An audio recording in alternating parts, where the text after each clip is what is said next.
नमस्कार दोस्तों, आयुष क्लासेस में आपका स्वागत है। आपको मेरी क्लासेस कैसी लग रही है कृपया मुझे कमेंट करके बताते रहें, और अगर आपको मेरा ये यूट्यूब चैनल अच्छा लग रहा है तो आप इसे प्लीज सब्सक्राइब करें, इससे मेरा मोरल हाई होता है। ठीक है दोस्तों, तो आज हमारा टॉपिक रहेगा मूल अधिकार। आज हमारा टॉपिक है मूल अधिकार। ये आई थिंक सबसे तगड़ा टॉपिक है, सबसे बढ़िया टॉपिक है, सबसे बड़ा टॉपिक है। इस पे बहुत क्लासेस लेनी पड़ेगी, काफी लंबा टाइम हमें इस टॉपिक पर व्यतीत करना पड़ेगा। ठीक है दोस्तों, तो हम स्टेप बाय स्टेप धीरे धीरे मध्यम गति से आगे बढ़ रहे हैं। और सबसे पहले हमने प्रस्तावना पढ़ी, अनुसूचियां पढ़ी, भारत का राज्य क्षेत्र पढ़ा, नागरिकता पढ़ी, और अब हम मूल अधिकार पढ़ रहे हैं। ठीक है दोस्तों, तो अब हम शुरुआत करते हैं मूल अधिकार से। मूल अधिकार भारत के संविधान का बहुत बड़ा टॉपिक है और इसे हमें बहुत ही व्याख्यात्मक ढंग से पढ़ना चाहिए।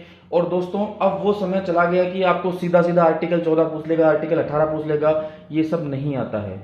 बिल्कुल करंट से जुड़ा हुआ मुद्दा आएगा, किसी केस से रिलेटेड आएगा कि किस केस में क्या फैसला आया और उसके क्या क्या परिणाम हुए, और सब चीजों का इफेक्ट किसमें क्या आ रहा है, वो सब हमें पूछा जाएगा कि कौन से फैसले से क्या इफेक्ट आया, उसके बाद हमारे संविधान में कौन से परिवर्तन हुए, कौन सी धाराएं जोड़ी गई, और बहुत घुमा के क्वेश्चन आते हैं। इसलिए हमारे बेसिक्स बिल्कुल क्लियर होने चाहिए और वो कनेक्टेड होने चाहिए करंट केसेस से जो माननीय उच्चतम न्यायालय ने फैसले दिए हैं। ठीक है दोस्तों, तो अभी हम शुरुआत बेसिक से स्टार्ट करते हैं कि ये मूल अधिकार संविधान के भाग 3 में आते हैं, और मूल अधिकार अनुच्छेद 12 से 35 तक हैं। ये जो संविधान का भाग 3 है इसमें आते हैं, और अनुच्छेद 12 से 35 इसमें टोटल आर्टिकल्स हैं। मूल अधिकारों की जो अवधारणा है वो अमेरिका से ली गई है, लेकिन मूल अधिकारों का कॉन्सेप्ट ब्रिटेन से आया था। अवधारणा बेसिकली हमने अमेरिका से ली है, लेकिन इनका जो कॉन्सेप्ट है वो हमने कॉन्सेप्ट जो स्टार्ट हुआ था पूरी दुनिया में अगर हम माना जाए तो इंग्लैंड से स्टार्ट हुआ था। इंग्लैंड के एक राजा हुआ करते थे, उन्होंने एक अधिकार पत्र जारी किया था किसानों के लिए, जिसे मैग्ना कार्टा कहा था। ठीक है दोस्तों, तो संविधान के भाग 3 को इसलिए मैग्ना कार्टा भी कहा जाता है क्योंकि हमारे देश का संविधान मुख्यतः इंग्लैंड के संविधान से प्रेरित है, और हमारा जो भारत शासन अधिनियम है उसमें बहुत सारी बातें बताई भी गई हैं। 1935 का जो अधिनियम है उससे काफी सारी अधिकतम बातें उठाई गई हैं। ये तो हुई एक बात। हमारे मूल संविधान में कुल 7 फंडामेंटल राइट्स थे। ठीक है दोस्तों, और वर्तमान में है 6। एक फंडामेंटल राइट जो हमारा था, मौलिक अधिकार जो था, उसको 44वें संविधान संशोधन जो 44th अमेंडमेंट था उसके द्वारा हटा दिया गया और उसे एक विधिक अधिकार बना दिया गया। मतलब अब वो एक कानूनी अधिकार है, ना कि एक मौलिक अधिकार है। मौलिक अधिकारों की प्रकृति हमेशा निषेधात्मक होती है। निषेधात्मक का मतलब समझने की कोशिश कीजिए कि राज्य ये नहीं करेगा, राज्य वो नहीं करेगा। राज्य मतलब ये हमारे अधिकार है, मतलब कि जनता के प्रति राज्य ये नहीं करेगा वो नहीं करेगा, मतलब जनता राज्य की नकारात्मकता को उसमें दिखाया गया। मतलब जो हमारे अधिकार हैं वो हमें दिए गए हैं कि हम कोर्ट में जाके इन सब चीजों को बताएं कि भाई राज्य हमारे साथ ऐसा गलत कर रहा है, इसलिए इन्हें निषेधात्मक बताया गया है, नकारात्मक बताया गया है। समझ में आ रहा है दोस्तों? मूल अधिकारों की प्रकृति निषेधात्मक है और ये वाद योग्य है। वाद योग्य का मतलब क्या है? वाद योग्य का मतलब है कि अगर इनकी पूर्ति नहीं होती है तो इसे आप कोर्ट में चैलेंज कर सकते हैं, और कोर्ट में बहुत जगह चैलेंज होते हैं और बहुत सारे ऐसे विवाद हुए हैं जो कोर्ट में गए हैं और बहुत बड़े बड़े फैसले आए हैं उनके ऊपर, जिनसे हमारा पूरे संविधान पर फर्क पड़ता है, पूरे हमारे जो आर्टिकल्स हैं सब पर फर्क पड़ता है, इवन हमारे जो मूल जिंदगी है इसके ऊपर भी फर्क पड़ता है। ठीक है दोस्तों, यहां तक क्लियर है? मूल अधिकार संविधान का भाग 3 है। ठीक है, अनुच्छेद 12 से 35 तक आते हैं। इसकी अवधारणा अमेरिका से ली गई है, लेकिन ये कॉन्सेप्ट ब्रिटेन से आया है, इंग्लैंड से आया है। मूल संविधान में टोटल 7 फंडामेंटल राइट्स थे, लेकिन वर्तमान में 6 है। 44th अमेंडमेंट द्वारा जो हमारा संपत्ति का अधिकार है, आर्टिकल 31 जो था उसको हटा दिया गया, निश्चित कर दिया गया, और उसके बाद आर्टिकल 300 कै में जोड़ दिया गया। ठीक है दोस्तों, और अब ये एक विधिक अधिकार है। इसकी प्रकृति नकारात्मक है और इसे मैग्ना कार्टा भी कहा जाता है। ठीक है, सारी बातें क्लियर है?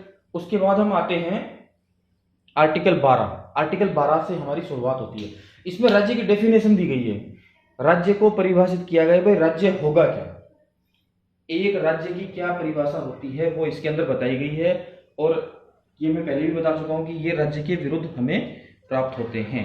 राज्य, अब राज्य की जो परिभाषा बताई गई है, राज्य में कौन कौन आता है, राज्य क्या है, मतलब इंडियन गवर्नमेंट राज्य है, इंडिया की पार्लियामेंट राज्य है, स्टेट गवर्नमेंट राज्य है, लेजिस्लेटिव असेंबली जो हमारी विधानसभा, विधान परिषद, जो दोनों को विधान मंडल हम बोलते हैं, वो हमारा राज्य है। लोकल सेल्फ गवर्नमेंट जो हमारी पंचायती राज संस्थाएं हैं, उनको भी हम, लोकल सेल्फ गवर्नमेंट को भी हम राज्य की परिभाषा दे सकते हैं। तो बिल्कुल क्लियर है यहां तक। आर्टिकल 12 क्या है, सिंपल एंड सिंपल राज्य की डेफिनेशन दी गई कि राज्य क्या है, दैट्स इट, बस वही राज्य है। और भारत सरकार के अंडर आने वाली सभी संस्थाएं जिनकी स्थापना सरकार ने की हो, वो सभी की सभी राज्य के अधीन आती है। अभी जैसे दोस्तों एक विवाद हुआ था बीसीसीआई और भारत सरकार के मध्य, बीसीसीआई वर्सेस इंडियन गवर्नमेंट। अब बीसीसीआई बोलती है कि मैं एक प्राइवेट बॉडी हूं और इंडियन गवर्नमेंट बोलती है कि आप राज्य के अधीन आते हैं। इसके ऊपर बहुत सारी बहस हुई, बहुत सारी चर्चाएं भी, मामला गया कोर्ट में। कोर्ट ने बीसीसीआई के अगेंस्ट में फैसला दे दिया कि आप ऐसा नहीं कर सकते, आपको अपनी सारी संपत्ति का ब्यौरा इंडियन गवर्नमेंट को देना पड़ेगा। तब बीसीसीआई ने बोला कि हम तो प्राइवेट बॉडी हैं, हम क्यों दें। तब आर्टिकल 12 का हवाला देते हुए गवर्नमेंट ने कहा कि आप भारत सरकार के अधीन आते हैं। तो बीसीसीआई ने पूछा कैसे आते हैं, तो उन्होंने एक एक चीज का रिप्लाई दिया कि आप जिस जमीन का इस्तेमाल कर रहे हैं, मतलब जमीन से लेकर इवन जो उनके मतलब संचार के साधन हैं, जो उनके स्टेडियम्स हैं, उन सब को भारत सरकार से जोड़ा गया कि ये आपकी प्राइवेट संपत्ति हो ही नहीं सकती। कैसे हो सकती है भाई, एक स्टेडियम किसी क्रिकेट बोर्ड का तो वो हो नहीं सकता। तो लास्ट में बीसीसीआई को झुकना पड़ा, क्योंकि माननीय सुप्रीम कोर्ट तो सुप्रीम कोर्ट है, वो जिस हिसाब से व्याख्या करती है वही संविधान माना जाता है। और उन्होंने बाकायदा ये व्याख्या करी कि बीसीसीआई बाकायदा भारत सरकार के अधीन आती है और उसे भारत सरकार जो मांगती है उसे ब्यौरा देना पड़ेगा। इसमें जो पारदर्शिता लानी है, वो जो लोढ़ा कमेटी हमारी बनी थी, उसमें जो भी चीजें जो सिफारिशें करी गई थी, उन सारी सिफारिशों को मानना पड़ेगा। ठीक है साहब, समझ में आ रहा है कि आर्टिकल 12 कितना इंपॉर्टेंट है। हम मूल अधिकार हमेशा आर्टिकल 14 से समझते हैं, लेकिन आर्टिकल 12 बहुत तगड़ी चीज है और आर्टिकल 12 में बहुत बड़े बड़े फैसले भी आए हैं, जिसका रिसेंटली हमारा बीसीसीआई का उदाहरण हम मान सकते हैं। ठीक है दोस्तों, उसके बाद आते हैं हम आर्टिकल 13 पर। आर्टिकल 13 बहुत इंपॉर्टेंट है। आर्टिकल 13 में स्पष्ट लिखा हुआ है कि जिस दिन से भारत का संविधान लागू हुआ उससे पहले की पुरानी विधियां सारी शून्य घोषित करी जाती है। मतलब कि भारत शासन अधिनियम के तहत जो हमारे देश का शासन चल रहा था, तकरीबन 14-15 साल वो शासन चला, उस शासन में जो भी विधियां हैं अब वो सारी शून्य होंगी। और अब 26 जनवरी 1950 के बाद में जो भी हमारी भारत का संविधान जो लागू हुआ है, अब वही सारी विधियां इसमें लागू होगी। बिल्कुल क्लियर कि, और ये आर्टिकल 13(1) में बताया गया। जो आर्टिकल 13 की पहली धारा है उसमें यही बताया गया है कि अब पुरानी विधियां सब शून्य होंगी। जो भारतीय संविधान के लागू होने के पश्चात जो पुरानी विधियां थी, मतलब अब वो कोई भी विधि लागू नहीं रहेगी। ओके दोस्तों, अब आते हैं आर्टिकल 13(2) पर। आर्टिकल 13(2) में क्लियर लिखा है कि नई विधि जो भी बनेगी संविधान के अनुसार ही होगी। अगर वो संविधान के अनुसार नहीं होती तो उसे भी शून्य घोषित किया जा सकता है या किया जाएगा। ठीक है दोस्तों, आर्टिकल 2 में बिल्कुल क्लियर लिखा हुआ है कि संविधान के लागू होने के बाद कोई भी ऐसी विधि नहीं बनाई जा सकती जो इस संविधान के अनुसार नहीं है। यदि बनाई जाती है तो वह विधि शून्य होगी, मतलब विधि संविधान के अनुसार ही होगी, अन्यथा उस विधि को शून्य घोषित कर दिया जाएगा। ठीक है दोस्तों, उसके बाद आते हैं आर्टिकल 13(3). आर्टिकल 13(3) काफी इंपॉर्टेंट है। आर्टिकल 13(3) में विधि की परिभाषा दी गई है कि विधि क्या है, व्हाट इज लॉ, कानून क्या है, मतलब हम कानून को क्या मतलब मानेंगे। तो आर्टिकल 13(3) में बिल्कुल स्पष्ट किया गया है कि इसके अनुसार संसद अथवा राज्य विधानमंडल द्वारा बनाए गए कानून, अध्यादेश, आदेश, नियम, विनियम, अधिसूचना, परिपत्र, प्रथा, ये सब विधि शब्द की परिभाषा में आते हैं। अब देखो मैं इनको थोड़ा स्पष्ट कर देता हूं। कानून मतलब जो भी एक्ट बनते हैं वो सारे के सारे विधि में आते हैं। ठीक है दोस्तों, अब हमारे देश में कोई भी एक्ट पारित होता है, जैसे CAA पारित हुआ है तो ये विधि की परिभाषा में आएगा। अब ये कानून बन चुका है। ठीक है, उसके बाद कोई भी ऑर्डिनेंस जारी होता है, कोई भी ऑर्डर जारी होता है, कोई भी रूल्स बनता है, कोई भी रेगुलेशंस बनता है, कोई भी नोटिफिकेशन आता है, कोई भी सर्कुलर जारी होता है, कोई भी कस्टम होता है, उन सबको विधि की परिभाषा में हम मानते हैं। ठीक है दोस्तों, विधि की परिभाषा समझ में आ गई, फिर से बताऊं।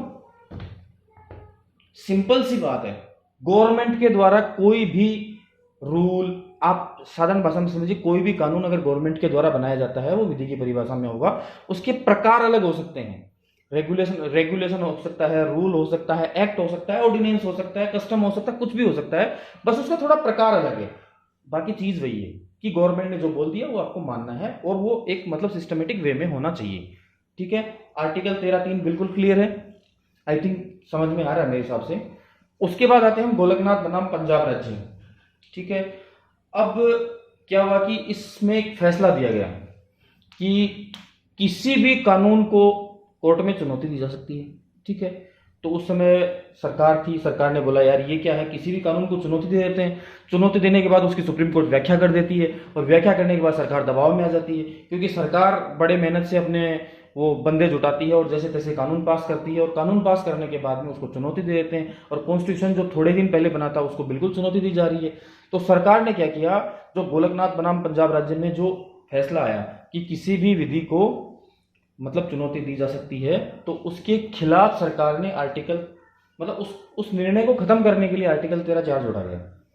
समझ में आ रहा है ना, मतलब आर्टिकल 13(3) जो था उसमें विधि की परिभाषा बताएगी, और आर्टिकल उसके बाद गोलकनाथ बनाम पंजाब राज्य हुआ, उसके तहत साफ साफ बोला गया कि किसी भी विधि को कानून में, किसी भी विधि को चुनौती दी जा सकती है। समझ में आ रहा है, किसी भी विधि को चुनौती दी जा सकती है सुप्रीम कोर्ट या कोर्ट के अंदर। तो ये सरकार के लिए बड़ा फैसला हो गया, क्योंकि किसी भी विधि को अगर कोर्ट में आप चुनौती दोगे तो सरकार के लिए तो ये हेडेक वाली बात होगी। तो सरकार ने इसका तोड़ निकालने के लिए 24वां संविधान संशोधन किया, और उसमें क्लियर कट मेंशन कर दिया कि आर्टिकल 368 के तहत जो भी संशोधन किया जाएगा उसे न्यायालय में चुनौती नहीं दी जा सकती। तो ये गोलकनाथ बनाम पंजाब राज्य को इन्होंने निष्प्रभावी कर दिया, और जनरली सरकार ऐसा ही करती है, जब उसे कोर्ट के द्वारा झटका दिया जाता है तो वो क्या करती है, संविधान में अमेंडमेंट करती है, और संविधान में अमेंडमेंट करने के बाद उस निर्णय को निष्प्रभावी कर दिया जाता है। अब 3 चीजें और बताता हूं जो आर्टिकल 13 से ही संबंधित है। एक तो है पृथक्करण का सिद्धांत, एक है आच्छादन का सिद्धांत, और एक है परित्याग का सिद्धांत। 3 डॉक्ट्रिन है हमारी जो बहुत ही सिंपल है। पृथक्करण में अगर कोई भी आर्टिकल है उसके ऊपर कोई भी, जैसे मान लीजिए कोई भी वाद सुप्रीम कोर्ट में उसको चुनौती दे रखी है, चुनौती देने के बाद अगर सुप्रीम कोर्ट कोई फैसला देती है, जैसे मैं पृथक्करण के सिद्धांत को आपको बहुत ही सिंपल तरीके से समझाता हूं कि श्रेया सिंघल बनाम भारत संघ का जो मामला था, उसमें उन्होंने ये सिंपल कहा था कि फेसबुक पर कोई भी टिप्पणी कर देता है और आप सीधा उसको उठा के जेल में डाल देते हैं, तो ये कौन सी बात हुई। तो इसको कोर्ट में चुनौती दी श्रेया सिंघल ने, और बाकायदा कोर्ट ने समीक्षा करते हुए क्लियर कट कहा कि ऐसा बिल्कुल आप नहीं कर सकते हैं। और आईटी एक्ट जो बना हुआ था, सूचना का अधिकार जो बना हुआ था, उसमें जो आर्टिकल उसकी धारा 66A थी उसको समाप्त कर दिया, बिल्कुल विधि को शून्य घोषित कर दिया। लेकिन उसमें उन्होंने पृथक्करण का सिद्धांत अपनाया। ये जो पृथक्करण का सिद्धांत है इसको अपनाया गया। पृथक्करण का सिद्धांत अपनाने का मतलब ये हुआ कि जैसे श्रेया सिंघल बनाम भारत संघ,